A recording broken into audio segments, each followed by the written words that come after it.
Queridos irmãos, queridas irmãs, muito boa noite. Boa noite a todos, sejam muito bem-vindos. Sejam bem-vindos ao Jesus em Família. Pessoal, então hoje nós vamos ter uma palestra muito especial, mas muito especial mesmo, porque a nossa irmã Yara trabalhou nessa palestra para nós, que tem um título muito encantador, Jesus, o renovador de nossas vidas. Então, vamos aguardar a Yara chegar aqui, que já está conosco, né, para falar para a gente, mas antes a gente sempre vai fazer a nossa prece para que a gente possa, então, receber todas as bênçãos que chegam para nós através dos nossos amigos espirituais. Só né? que antes vamos dar alguns avisos, né? Tá bom. Que o Jesus em Família, nós teremos agora, hoje era para ser a última palestra, né? A última participação do Jesus em Família deste ano, mas nós decidimos colocar mais uma palestra para quarta-feira que vem. Então, quarta-feira que vem será a nossa última participação deste ano aqui no Jesus em Família. Nós retornaremos em janeiro. Verdade. Nós retornaremos em janeiro, na semana do dia 11 de janeiro, ali 11, 12, 13, na primeira quarta-feira desta semana, nós retornaremos. E aí, janeiro e fevereiro, todas as quartas-feiras. Em virtude do período, né, do período de férias, nós vamos diminuir um pouquinho a quantidade das palestras, mas estaremos aqui com certeza, janeiro e fevereiro também com vocês, nos lares de todos nós, participando, enfim, e trazendo a palavra de Jesus. Fazendo o nosso culto do Evangelho no lar. Exatamente, agora sim. Então tá, pessoal, vamos então iniciar. Eu te convido então a você levar o seu pensamento a Deus, a Jesus, nosso Mestre, para que neste momento nós possamos sintonizar com esses espíritos amigos, benfeitores, abnegados, que têm nos acompanhado as nossas vidas, beneficiado a todos os nossos lares, trazendo harmonia, trazendo coragem, força, trazendo os elementos necessários à nossa saúde, para que nós realmente conseguíssemos transpor este ano de dificuldades, mas esse ano tão grandioso de aprendizado para todos nós. E assim, então, em nome do nosso Mestre Jesus, em nome de Deus, em nome da Sociedade Espírita Paz e Amor, do nosso diretor da sociedade, nosso irmão Natanael, nós vamos iniciar o nosso trabalho de hoje. Agora sim, boa noite, Yara. Boa noite, Grace. Boa noite, Paulo. Prazer estar aqui com vocês. Para nós é que é um prazer. Você vai trazer hoje um tema bastante oportuno. Muito lindo. Nós estamos aqui para comemorar o aniversário do nosso mestre e você vai falar então sobre Jesus. É verdade. Então, a palavra é toda sua, querida. Muito obrigada. Então, boa noite a todos que estão nos ouvindo, que estão ligados no Jesus em Família da noite de hoje. É uma coisa interessante que o mês de dezembro, sendo o mês do aniversário de Jesus, as vibrações na Terra se modificam, porque a pleiade de espíritos puros, trabalhadores do Mestre Jesus, que normalmente durante todo o ano nós temos atendimento, é óbvio, mas agora é um mês de festa, é festa no plano espiritual, e eles também têm que comemorar conosco aqui na Terra, porque aproveitam o quê? Que as pessoas mudam um pouco a sua vibração, né? Nessa época do ano, todo mundo fica mais pacífico, fica mais tranquilo, mais sereno, fica mais com aquela coisa de achego familiar, né? De amigos, de reunião de amigos. Nós agora não podemos fazer esse tipo mais assim tão extenso de reuniões, mas alguma coisa, né, dependendo das circunstâncias, sai. Então, por isso que é um mês muito especial. E aí a gente sente essa vibração, até nas palestras que a gente vai fazer. E essa vibração não é nossa. Essa vibração é superior, vem do alto. Então, a gente tem que mais aproveitar, né? Aproveitar, porque nós estamos recebendo, por acréscimo de misericórdia, do aniversariante, que está sempre nos convidando, mas nesse mês a gente se achega um pouquinho mais até ele. Então, o tema de hoje É Jesus o renovador de nossas vidas. Por que o renovador de nossas vidas? Porque é o que acontece quando nós aceitamos Jesus no coração, né? Quando Jesus adentra o nosso íntimo, através dos seus ensinos, da sua mensagem de luz, então há uma renovação natural das nossas vidas. Nós não estamos mais querendo viver e fazer como fazíamos antes, né? Existe, assim, uma necessidade de estarmos em paz, uma necessidade de olharmos para o outro, né? E nesse mês, então, que nós possamos fazer isso mais de perto, porque com essa pandemia as necessidades cresceram muito, né, meus irmãos? Então, tudo que nós pudermos fazer para minorar a dor do próximo, especialmente agora, próximo ao Natal, vamos fazer. Muitas vezes nós temos condições, mas nos falta ânimo, iniciativa, nos preocupar mais com o outro. É isso que nos falta. Mas, enfim, para apresentar a importância do Mestre para a humanidade, o que representa a figura excelsa de Jesus, nós nos inspiramos no evangelista João, que Emmanuel, inclusive, diz que nenhuma expressão fornece imagem mais justa do poder daquele a quem todos os espíritos da terra rendem culto, que é o Mestre, né? Do que a expressão de João. No princípio era o Verbo. No princípio era o Verbo. E ainda adverte, o Verbo era Deus, estava com Deus. Deus é amor e vida, mas a mais perfeita expressão do Verbo, a mais perfeita expressão de Deus, então, do Verbo para a Terra, para o orbe terrestre, era e é Jesus.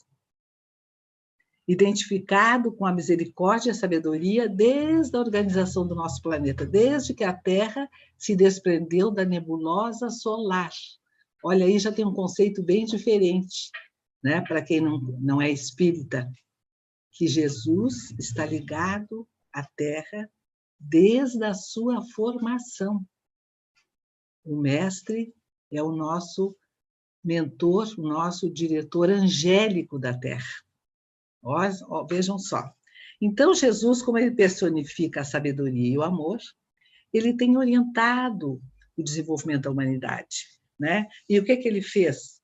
Ele veio, quando ele veio, se formou um outro calendário, né? Antes de Cristo e depois de Cristo. Mas é até ali. Existiu um calendário, existiu vida, existiu séculos e séculos de humanidade. Ele sempre, nunca nos deixou a sós. Sempre nos enviou mensageiros. Todos esses mensageiros, profetas e mensageiros e mestres, grandes mestres da antiguidade, que a gente vê na história, vê na própria Bíblia, né? E que estiveram presentes em todos os povos da Terra, foram enviados de Jesus. Tudo obedece uma orquestração perfeita. Jesus não veio assim de repente para a Terra, não. Veio primeiro todos esses profetas. E o último que veio na época do próprio Cristo, foi João Batista, o precursor, né, como é chamado. Então, Jesus, ele presidiu a formação do orbe terrestre e dirigiu todos que trabalharam com ele, equipes de espíritos puros, né, que trabalharam na elaboração geológica do planeta. Vejam bem. Então, vejam a grandeza do Mestre, né? Trabalhou, dirigiu toda a formação da Terra para que se disseminasse a vida nas diferentes etapas da Terra, em todos os laboratórios da natureza. E muito antes, então, dele nos trazer a mensagem redentora do seu Evangelho de Luz, muito antes, séculos, milênios antes, Jesus teve a incumbência de dirigir os destinos da Terra. Desde que o homem conquistou a racionalidade, Jesus vem trazendo ideias para o homem da origem divina que nós temos. Nós somos filhos de Deus, né? Nós somos filhos de Deus, criaturas de Deus, então de origem divina. E também a ideia da imortalidade do espírito. E revelando em cada época, aos pouquinhos, aquilo que a humanidade podia comportar e compreender, em parte, né? E então, a lei mosaica, por exemplo, foi precursora do Evangelho de Jesus. Moisés, na sua divina missão, né, de trazer a ideia que já existia. Os judeus acreditavam no Deus único, era o único povo que acreditava no Deus único. Mas, além disso, ele foi inspirado a trazer o Decálogo, ou seja, os 10 mandamentos, que até hoje constitui a edificação basilar da justiça, né, e do direito na Terra. Até hoje, se nós formos ver os nossos códigos, todos têm como base os 10 mandamentos. E Jesus, então, foi chamado no início, como é que chamavam ao mestre? Seus seguidores, no início do seu messianato? Pastor, mestre, né? Príncipe da paz, Messias, mas o título que ele aceitava, que ele não tinha menor problema em dizer qual era. Mestre. Porque ele dizia: vós me chamais de mestre e senhor, dizeis bem, porque eu o sou. Dizeis bem, porque eu sou. Porque ele veio com essa missão, ele não podia ficar, ele veio com essa missão, era representante de Deus na Terra, né? Mas, quando aquele jovem rico, que queria o reino dos céus, né? Todo mundo conhece aquela passagem, que ele chega para Jesus e diz: bom mestre, né? Aí Jesus: por que me chamas bom? Bom, só Deus o é, ninguém mais. Só quem é bom na sua essência é o Pai, né?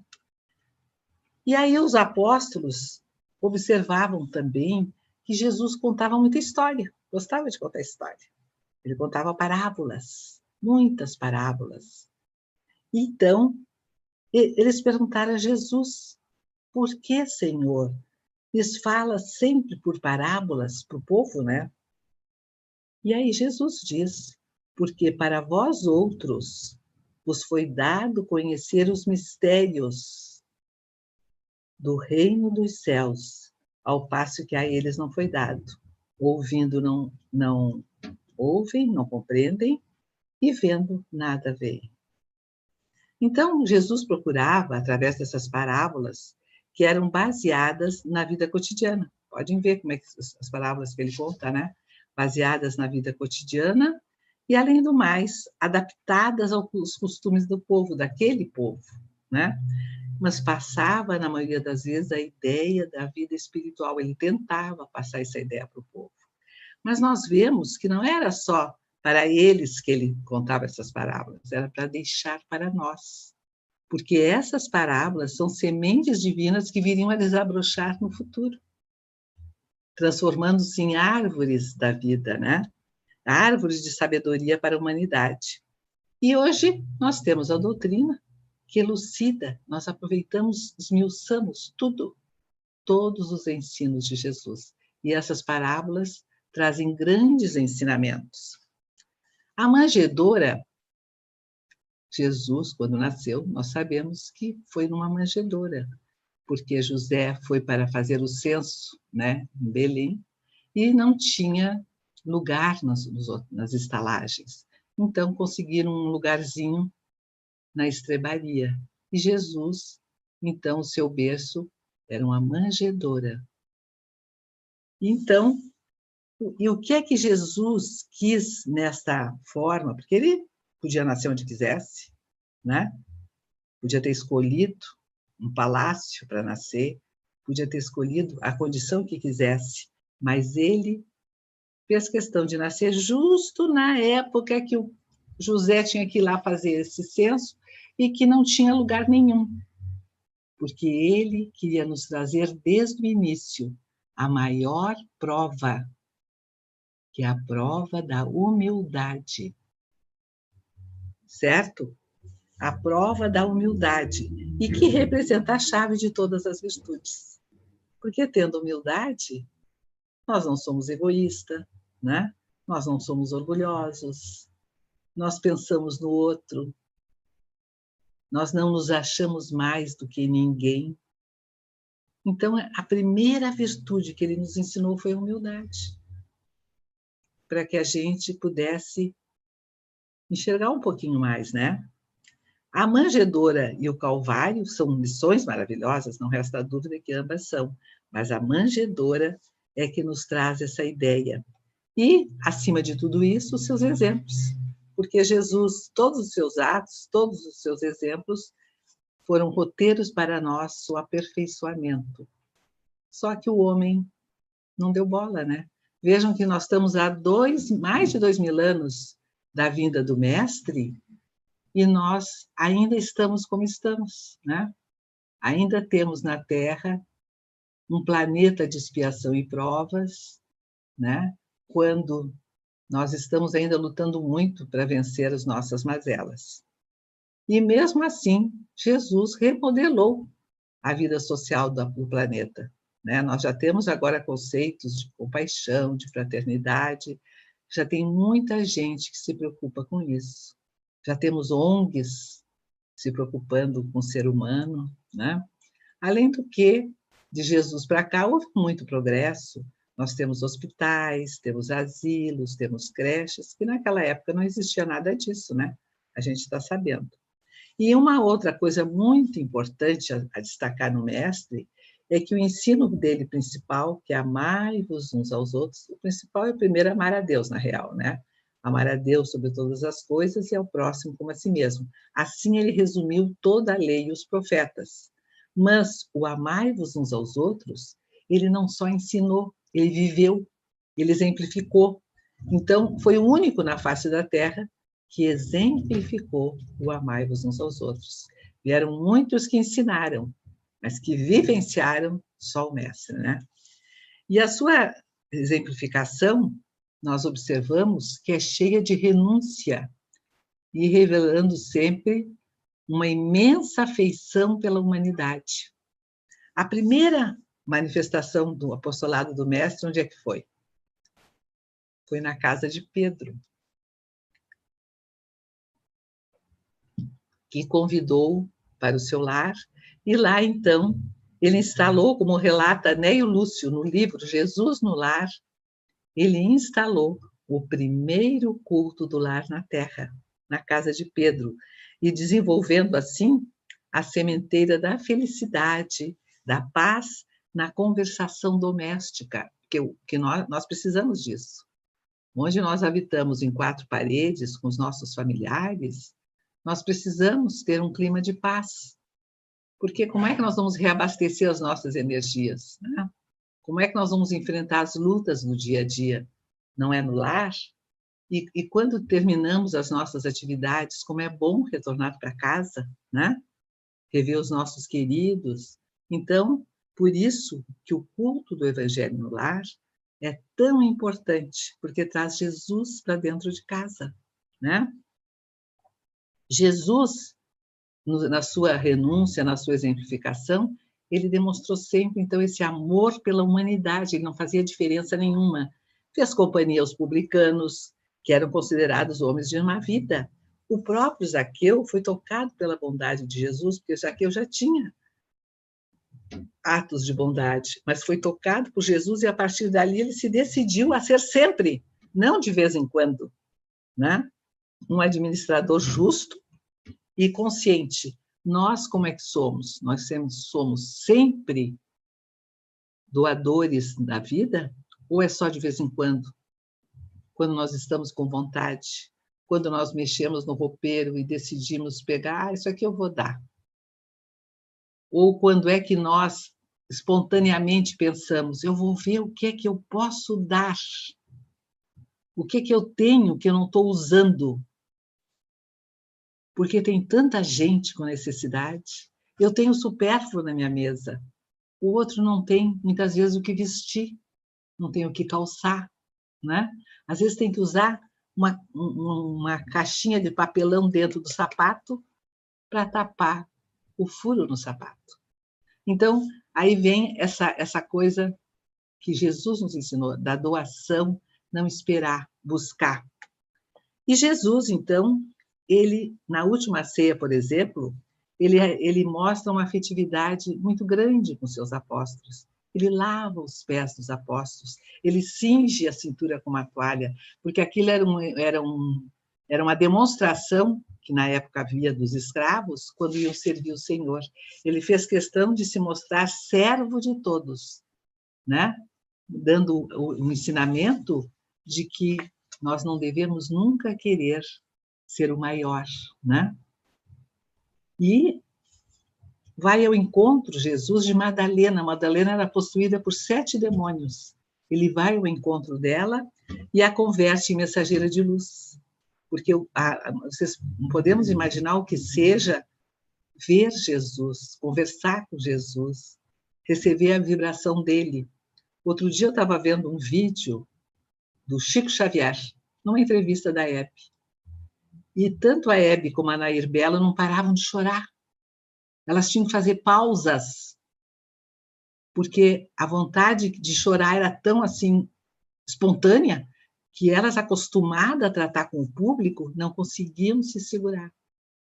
E aí a Hebe até diz, um grande amigo meu me explicou, porque eu estava vindo para o programa e já estava chorando. E ela não era assim. Eu já estava emocionada, uma coisa, uma emoção, eu não sei explicar o que era aquilo. E aí o meu amigo explicou, é a vibração do Chico, minha querida. Perto do Chico você sente o que você não é. A gente extravasa sentimentos que normalmente nós não temos. E assim, imagina só com Jesus, né? E aí, ante a negação do Pedro, ele não se perturba, né? Ele edifica o apóstolo fiel, que depois vai defender, vai ser o baluarte, né? Vai ser a rocha do evangelho. Porque Pedro foi partir, crucificado também, lá pelos 80 anos. Então, trabalhando na causa do mestre. Não se agasta com o Tomé, imagina só, chega e fica duvidando do mestre. E o mestre, com paciência, conversa com ele. E assim, Saulo, que na época era Saulo de Tarso, né, que o persegue, ele vai ao encontro dele e diz para Ananias, que Ananias estava com medo de ir lá procurar o Saulo para atendê-lo conforme o pedido do mestre. E o mestre disse, vá, porque ele é meu vaso escolhido.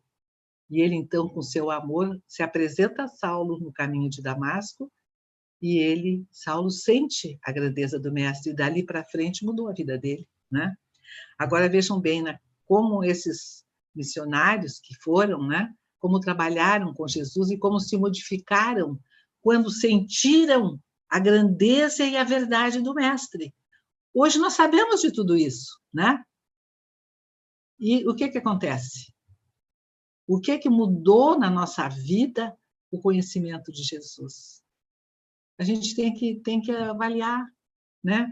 Por isso que Sócrates disse que nós precisamos nos conhecer a nós mesmos, né? E que o Santo Agostinho fala, né? Até na questão 919, qual o meio mais prático e eficaz que tem o homem de se melhorar nessa vida e resistir às tentações?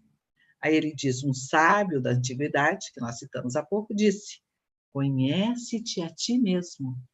Mas para a gente se conhecer a si mesmo, nós temos que parar para pensar, examinar nossas atitudes, os nossos pensamentos.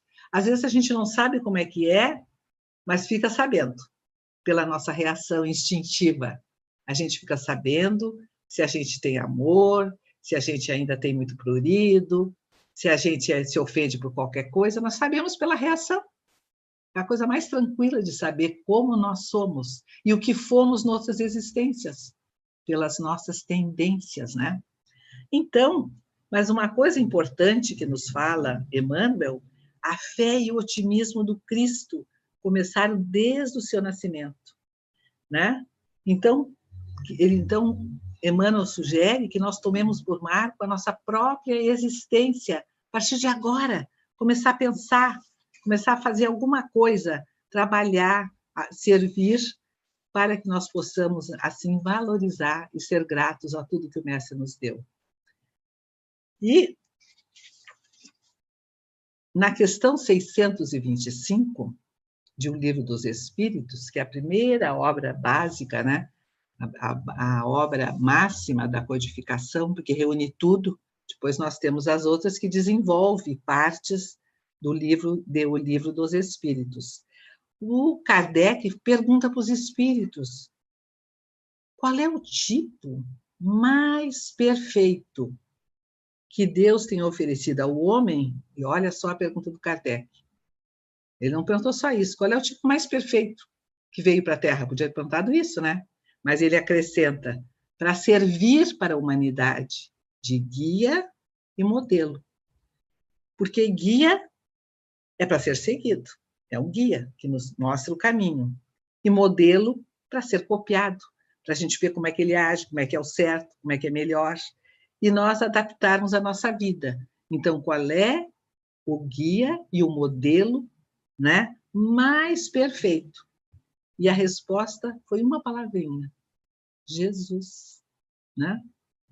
E Kardec aí comenta, porque Kardec muitas vezes comenta depois da resposta dos espíritos, a gente vê aquelas letras em itálico, é o codificador colocando uma observação. E ele diz: Jesus constitui o tipo de perfeição moral que a humanidade pode aspirar na Terra. É o mais perfeito que já pisou neste orbe terreno e que nós podemos aspirar. E a doutrina que ele ensinou é a mais pura da lei do Senhor, porque ele foi o mais puro de todos que pisou aqui, e por isso o Espírito Divino o animava o tempo todo, né? E João cita no seu Evangelho que Jesus diz o seguinte a respeito disso: eu e o Pai somos um. Que significando que a afirmativa de eu e o Pai somos um, a sua perfeita identidade com Deus, na direção de todos os processos evolutivos do planeta, Jesus está junto com Deus. Então, ele é a expressão de Deus. Por isso que ele é o verbo na Terra, porque ele expressa Deus na Terra, né? Mas a humanidade... Só um minutinho, eu acho que tem que cuidar a hora, né? O horário que nós temos. Porque eu acho que eu tenho coisa demais para pouco tempo.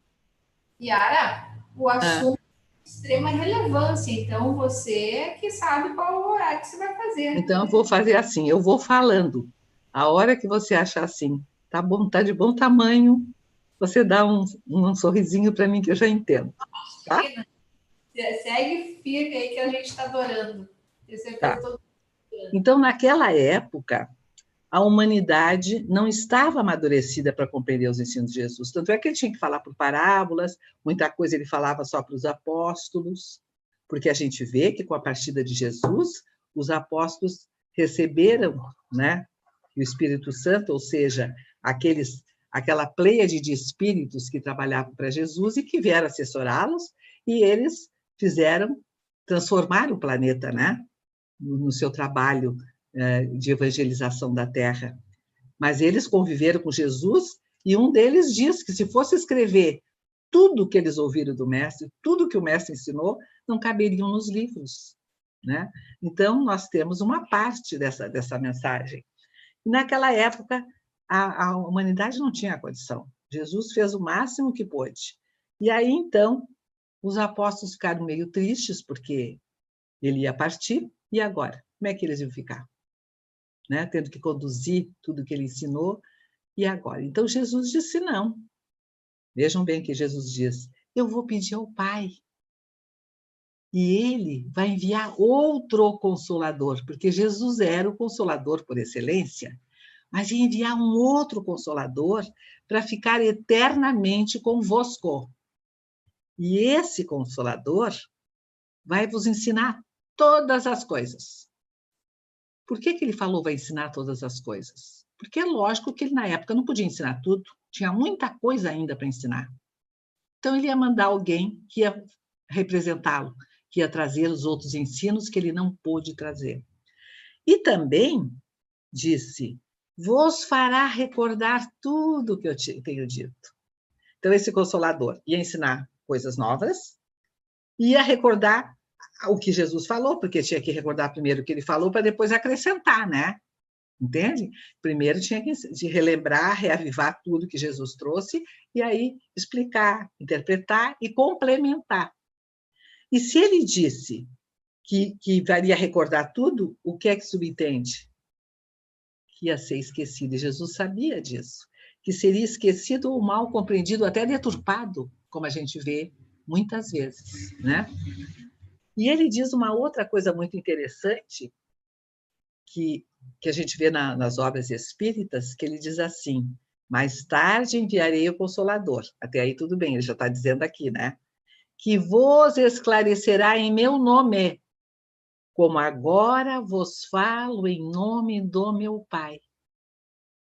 Vai vos esclarecer tudo em meu nome. Então, acreditem, como quem diz assim, acreditem. Ele vai com essa responsabilidade. Ele vai me representar. Ele não vai dizer bobagem, ele vai dizer o que eu ensinei e complementar aquilo que eu vou pedir que ele diga.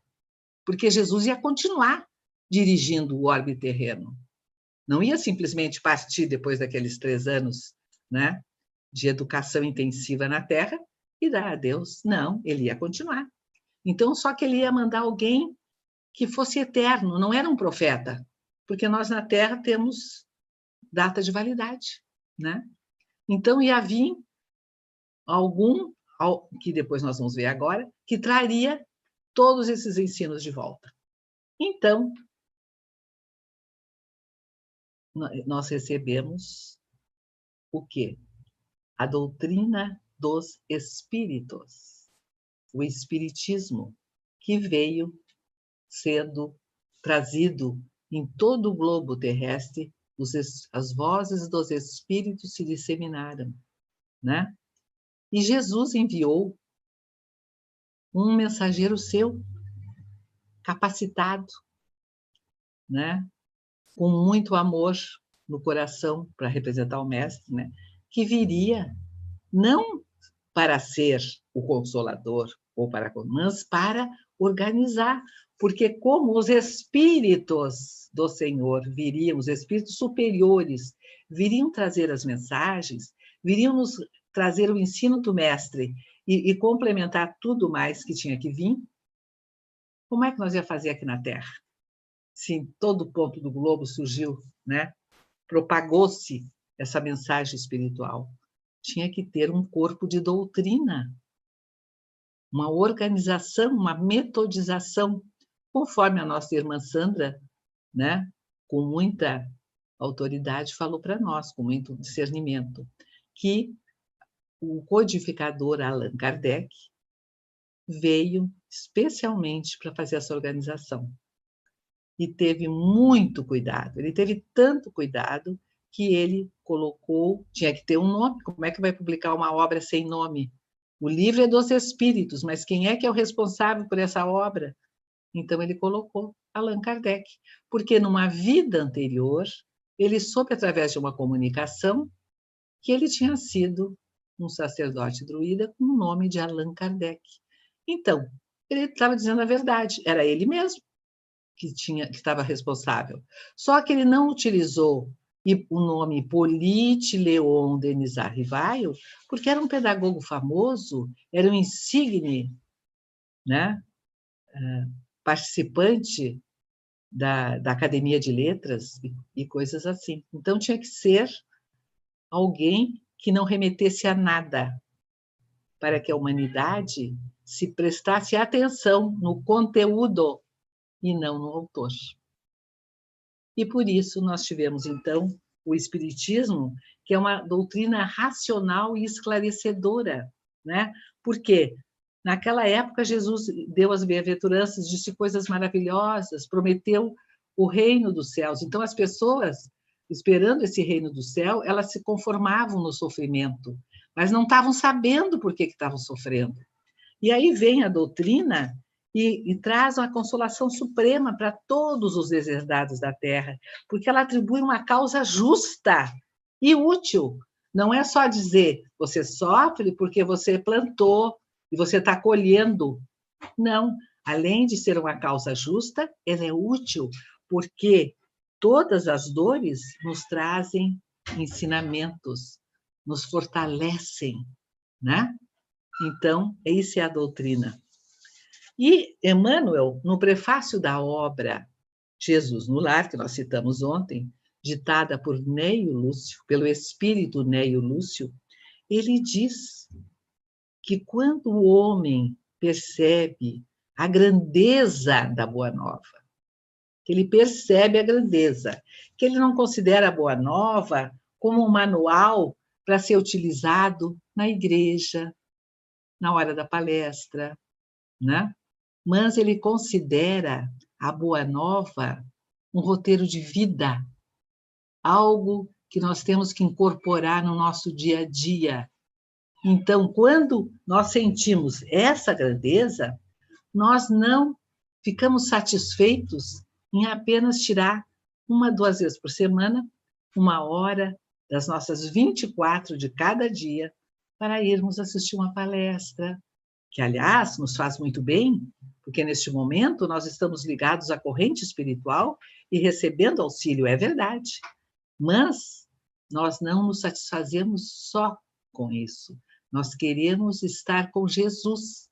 E então nós queremos convidar Jesus para o nosso lar.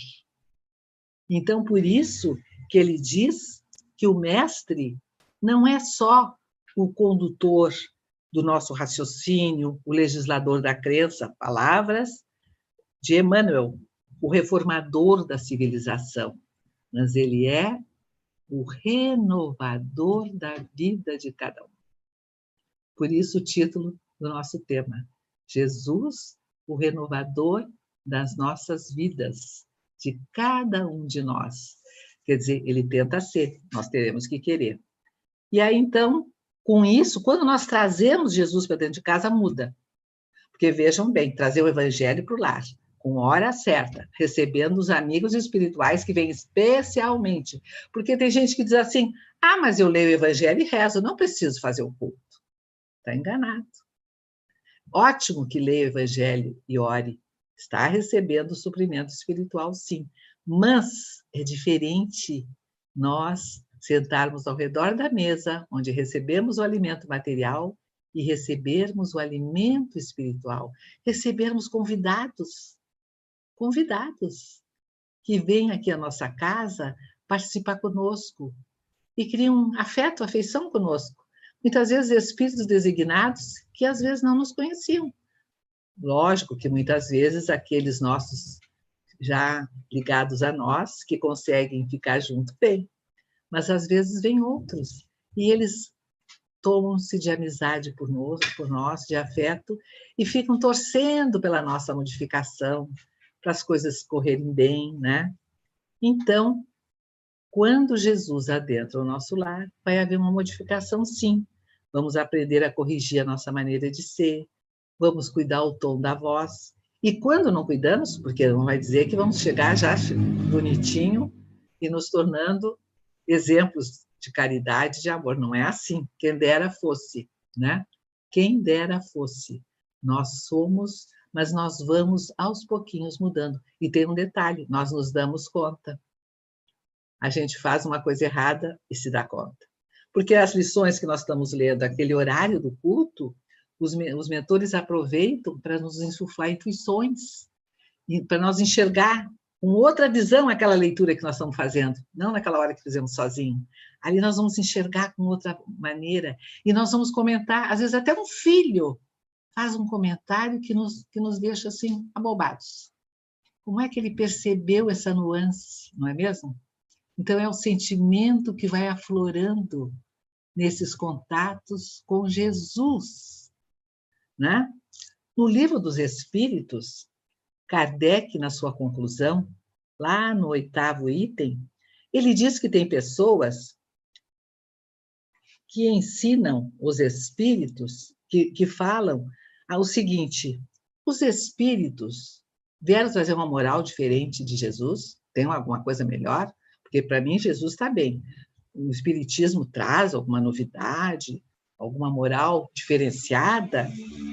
Porque se não é a moral do Evangelho, se é a mesma moral do Evangelho, para quê? Para que espiritismo? Né? Pessoas que não têm alcance, então enxergam assim. E aí Kardec diz, não, o espiritismo não traz moral diferente da de Jesus, porque a moral de Jesus é completa, é impecável, né? Antes que viesse o Cristo, não tinha os homens a lei dada por Deus a Moisés. Então, nós sempre tivemos na história recebendo, mas a doutrina do Cristo não se continha no Decálogo, de certa maneira, né? Mas por isso vai se dizer que a doutrina do Cristo era inútil? Não, uma vai completando, vai aumentando, vai esclarecendo, né? Então, os espíritos, o que eles fazem é vir confirmar do Cristo e mostrar a sua utilidade prática, que isso é que é importante. Não fora o espiritismo, nós não conheceríamos o Cristo na sua essência, nós não aproveitaríamos tudo que podemos aproveitar entendendo os seus ensinamentos. Então,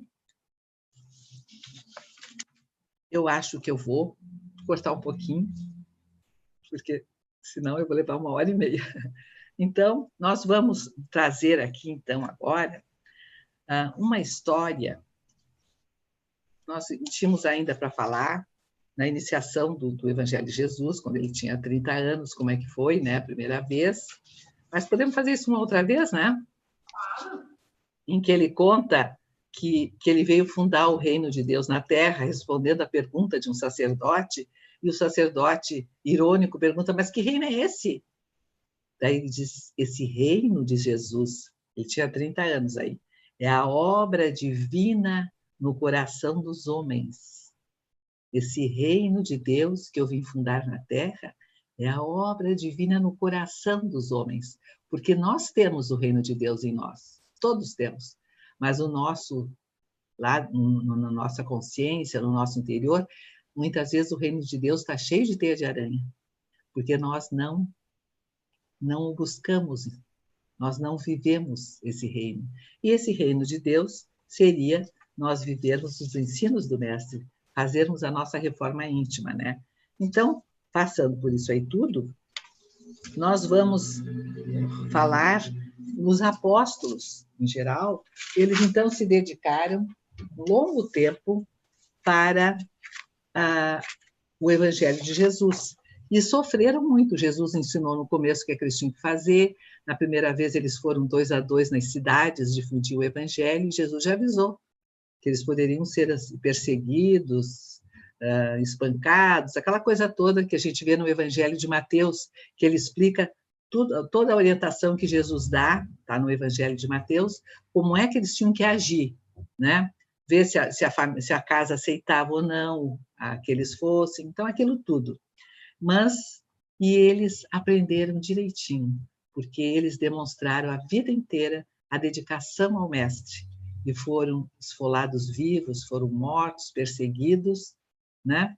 E no livro Antologia de Natal, nós temos o Natal do Apóstolo, que é Pedro, que quando ele foi preso e foi condenado à morte, ele ia ser crucificado. E aí ele foi arrancado dos grilhões do cárcere para o sacrifício, né? O velho apóstolo caminhando, ladeado, as pessoas que o ladeavam, muitos nem não conheciam o Evangelho de Jesus, mas sabiam do que ele ajudava o povo, né?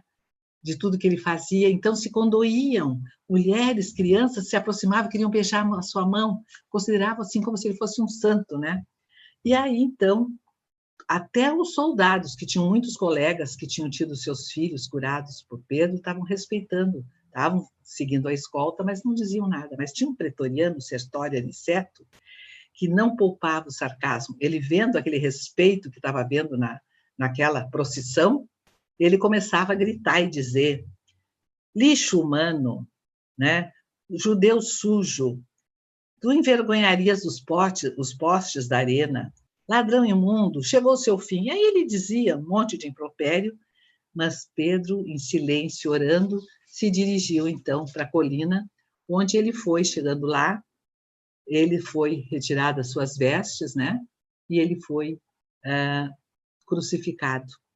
Mas ele não chegava a sentir nem a dor disso tudo, porque ele se lembrava do mestre, da época das pregações de Jesus. Ele pensava na cidade, em Betsaida, no perfume das rosas de Betsaida, dos romãzeiros de Dalmanuta, dos pequenos vinhedos de Cafarnaum. Então ele lembrava do mar, quando ele estava pescando, que aquela brisa vinha, ele estava envolvido noutra, como se diz, né? E aí, então, estava demorando muito a morrer. Quando chegou o crepúsculo, esse Aniceto pegou um calhau pontiagudo e lançou na sua cabeça, para que ele morresse. Morre! Morre, diz ele, bruxo. O sangue começou a esguichar, mas Pedro, em seguida, em questão de poucos minutinhos, ele sentiu-se assim que ele estava fora do corpo. Tinha se desprendido daquele corpo. Estava aos seus despojos e ele liberto. E ele sentiu aquela alegria, né? Identificou-se, ficou eufórico. E aí completou o firmamento, os astros começaram, né, a se ver, já à noitinha, né, à noite, e aí aparece um homem que descia do alto, e quando ele vê chegando perto, inflamado com aquelas luzes, era o mestre. E o mestre, então, lhe sorri, ele se ajoelha, beija aquele chão onde o mestre está pisando, e o mestre o pega, qual se for a criança, e o leva para os espaços siderais. Então, levou ele para uma estância de luz, veja só, onde ele recolheu lições preciosas, presenciou espetáculos soberbos, ele teve umas férias maravilhosas, né? E abraçou afeições inesquecíveis. Estava assim, ia a outros páramos superiores em visita com o mestre, ele estava assim num céu, né? Só que lá pelas tantas o mestre diz para ele: eu vou ter que partir, você pode ficar aí, aproveite tudo, está tudo à sua vontade, né? Tipo assim, quando a gente deixa alguém na casa da gente, deixa tudo ali a dispor, mas a gente tem um compromisso, é obrigada a dar uma saidinha. Então a gente deixa tudo. E assim fez Jesus com Pedro. Mas o Pedro não deixou barato, ele quis saber por quê. Mas aonde que tu vai, mestre? E aí Jesus diz: Pedro, enquanto houver um gemido na terra, não me é lícito descansar. Ah, mas eu também vou então. E os dois foram. E aí, atraídos por centenas de vozes, atravessaram Roma e pararam num espaçoso cemitério da Via Ápia, cercado de sombra noturna. A multidão ali cantava, porque era Natal, né? Então, a multidão, poucos, mas ainda havia pessoas que seguiam o mestre, estavam ali cantando, e ele começou a chorar de alegria, porque a vibração era maravilhosa ali, né? E ele era bom, mas ele anelava, imagina o que é que deixa para nós. Pedro anelava ser bom, aspirava a ser irmão dessa humanidade, queria auxiliar na construção do reino de Deus, homenagear a manjedoura de Belém, ofertando algo de si em louvor desse evangelho de luz. Mas daí Jesus chega no ouvidinho dele e diz assim: Pedro, alguém está te chamando. Aí ele olha, se volta, né, admirado, e viu numa pequena comunidade um homem muito triste, que estava nos braços com um pequeno agonizante, filhinho agonizante. Era Aniceto, aquele pretor que atirou o calhau. A rogar-lhe mentalmente que se compadecesse do filhinho que a febre devorava. E como se ele adivinhasse que estava por ali o Pedro, ele dizia, expunha os remorsos, pedia perdão a Pedro, se deu conta, né, de quem era Pedro e o que ele havia feito. O antigo pescador não hesitou. Depois de oscular-lhe a fronte suarenta do algoz, afagou a criança atribulada, impôs as mãos ali mesmo, magneticamente, tocado por forças renovadoras intangíveis. O menino despertou lúcido e refeito, enlaçando-se ao pai, afeição de ave assustada que torna a segurança do ninho. Aniceto, no íntimo, compreendeu. Ele sentiu o socorro e a bênção recebida. E, renovado, começou a cantar, com lágrimas de júbilo. Glória a Deus nas alturas, paz na terra e boa vontade para com os homens. Para o rude legionário de César, começava uma vida nova.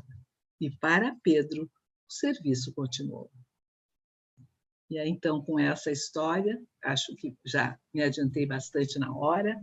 Material não falta, mas a gente não pode também pensar o público, né? Então, nós vimos que nós temos muito, muito ainda a crescer e a caminhar, né, na senda do Evangelho de Jesus. Mas que nós possamos, eu só vou me permitir ler uma pequenininha de uma mensagenzinha de Natal, tá? Vamos ver se está por aqui.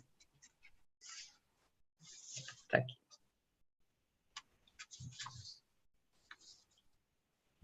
É Crônicas do Natal. Irmão, que ouves no Natal os ecos suaves do cântico milagroso dos anjos. Recorda que o Mestre veio até nós para que nos amemos uns aos outros. Para isso ele veio. Natal, boa nova, boa vontade. Estendamos a simpatia para com todos e comecemos a viver realmente com Jesus, sob os esplendores de um novo dia, lembrando o Rei Divino que desceu da glória à manjedoura. Reparte com teu irmão tua alegria, tua esperança, teu pão, tua veste.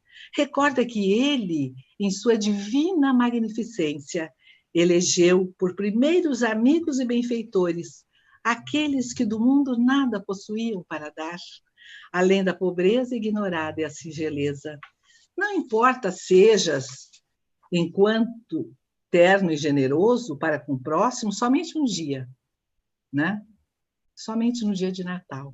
Pouco a pouco aprenderás que o espírito do Natal deve reinar conosco em todas as horas da nossa vida. Mas, por enquanto, que seja essas poucas horas, né? Pelo menos alguém vai ser beneficiado. Então serás o irmão abnegado e fiel de todos, porque em cada manhã ouvirás uma voz do céu a sussurrar-te sutil. Jesus nasceu, Jesus nasceu, e o Mestre do amor terá realmente nascido em teu coração para viver contigo eternamente. Era essa a mensagem de Natal. Querida Yara, nossa, que mensagem linda, que exposição mais querida para todos nós. Claro que esse assunto é inesgotável, né, Yara? Imagina, falar de Jesus, a gente não tem como delimitar um tempo, né, Yara? E é sempre muito pouco, sempre muito pouco. Exagerei. Mas nós te agradecemos muito porque nós te solicitamos, então, que fizesse um especial, né, uma palestra especial para a nossa comunidade aqui, o nosso grupo, a nossa Sociedade Espírita, Paz e Amor, nosso Jesus em Família, para que a gente possa realmente homenagear o nosso mestre, afinal de contas, nesse aniversário, né? Então, que se aproxima já. E acho que você consegue nos trazer de forma muito bonita, né? Não só pela tua presença bonita, mas também pela beleza das tuas palavras, do conteúdo e da profundidade do teu conhecimento para compartilhar com todos nós aqui esses momentos que a gente realmente desfruta com muita alegria, não é? Nós te agradecemos. Eu agradeço. Nós te agradecemos demais, né, Paulo? Eu, então, não tem conta. É um prazer e uma oportunidade inestimável, né? Podemos compartilhar esse assunto todos juntos. É um convívio maravilhoso. A nossa irmã Tânia vai fazer a última palestra do nosso aqui, né?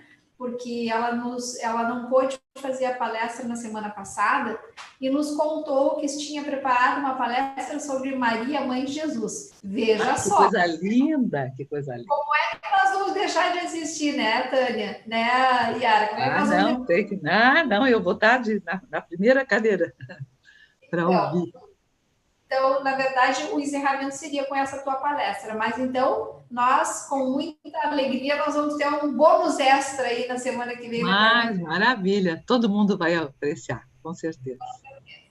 Te agradecemos então e vamos encerrar o nosso trabalho dessa noite, agradecendo aos espíritos benfeitores desta nossa corrente espiritual, da nossa equipe de Jesus, que vem ao auxílio de cada um de nós, de todos nós, nos nossos lares, neste momento, onde nós podemos mentalizar as nossas necessidades físicas, espirituais, emocionais, e também agradecer, porque se fizermos uma revisão, temos muito a agradecer, muitas coisas boas, muitas coisas negativas sendo evitadas na nossa vida, desviadas, tudo porque nós estamos conseguindo nos manter conectados com as luzes divinas através das mensagens do nosso Mestre Jesus. E assim pedimos uma bênção especial para todos os idosos, para todos os pais, todas as mães, todos os avós. Uma bênção muito especial para as crianças e para todos os trabalhadores que estão mantendo a vida no planeta viável e possível nos dias de hoje. E assim, em nome do Mestre Jesus, em nome de Deus, nós encerramos o trabalho, então, dessa noite e dando até breve, quarta-feira. Até quarta, se Deus quiser. Daí a gente se despede para nossas pequenas fériasinhas, para a gente poder também recarregar nossas baterias. Tem que recarregar, é isso aí. Então, uma boa noite, um grande beijo no coração. Beijo para você, para o Cole e para toda a tua família. Obrigada, queridos. Tchau. Tchau.